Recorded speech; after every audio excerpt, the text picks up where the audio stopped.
Hello, Bible readers. It's Thursday, December 31st, New Year's Eve. We're reading from 2 Samuel chapters 19, 20, and 21, and then John chapter 4, verses 46 through chapter 5, verse 17. So from 2 Samuel, the civil war is over, mostly.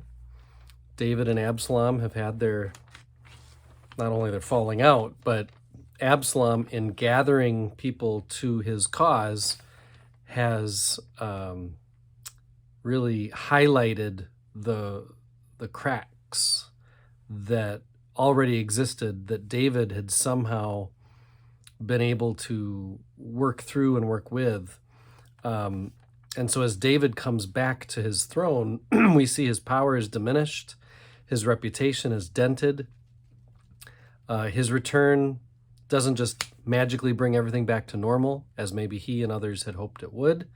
And so we read of this Sheba's rebellion.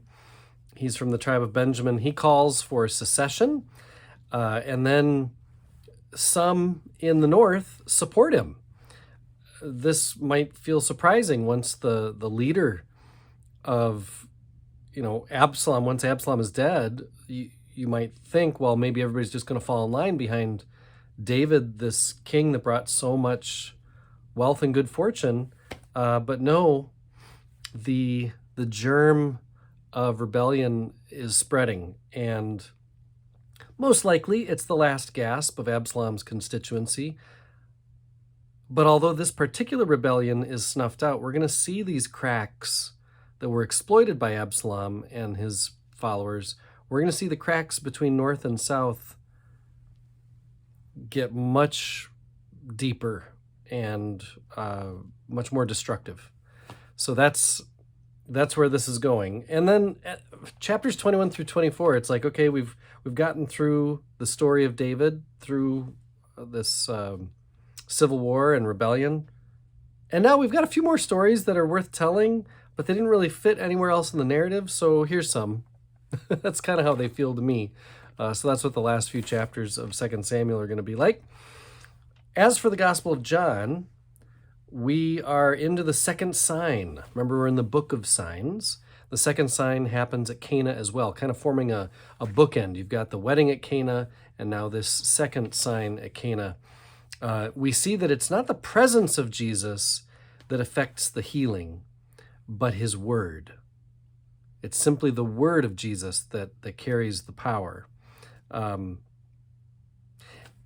In both signs at Cana, the mother of Jesus and this official that Jesus deals with in the second sign, both signs, miracles, happen in a similar order. There's an initial act of faith enabling a miracle which leads to the faith of others. So that's a pattern that's happening.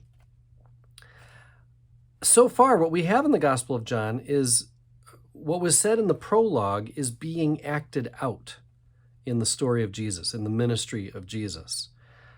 Also, we now see what a right relationship with Jesus looks like. Power comes from believing.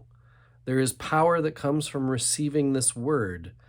And so a right relationship with Jesus means believing in him, believing in his word, and then power comes from it. But of course, there's way more. There's much more to be revealed. Then we get into verses 1 through 17 of chapter 5, and we have Jesus healing on the Sabbath.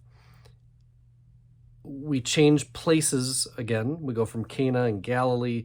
We go to Jerusalem, and the mood is immediately tense as we read of the Jews being there to celebrate a feast.